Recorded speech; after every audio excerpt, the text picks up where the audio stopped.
জাংকুকের dreamers গানটা শোনার পর ফুটবল প্রেমী ভক্তদের অবস্থা হয়ে গেছে এমন।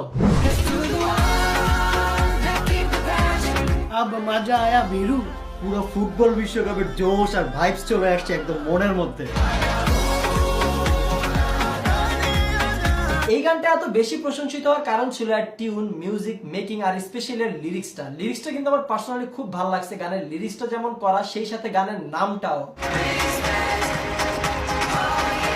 সবই ঠিক আছে, কিন্তু বিটিএস হেটার্সরা এই গানটার প্রশংসা করলেও এই গানটা যে একজন বিটিএস মেম্বার গেয়েছে এই বিষয়টা মেনে নিতে পারছে না। তাই তো এই গানটি নিয়ে বিটিএস হেটার্সদের অবস্থা এমন। ভাই আমি শুধু গানটাই শুনছি, কে গাইছে না গাইছে হেটা তো আর দেখি নাই আমি। আর এটা দেখেও আমি কি করবো, গান শোনার কাম, আমি গান শুনছি। এবার বিশ্বকাপে তো আর কোনো গান নাই, তাই পাবলিকের এইটাই ভালো লাগছে। আর দুই চারটা গান বাইরেলে এটার পাত্তা পাইতো না। গানটা তো আর বিটিএস এর না, তাই না? জাংকক না ব্যাংকক ওই পোলাক গাইছে, হাতে কি আইছে বিটিএস এর, এর লগে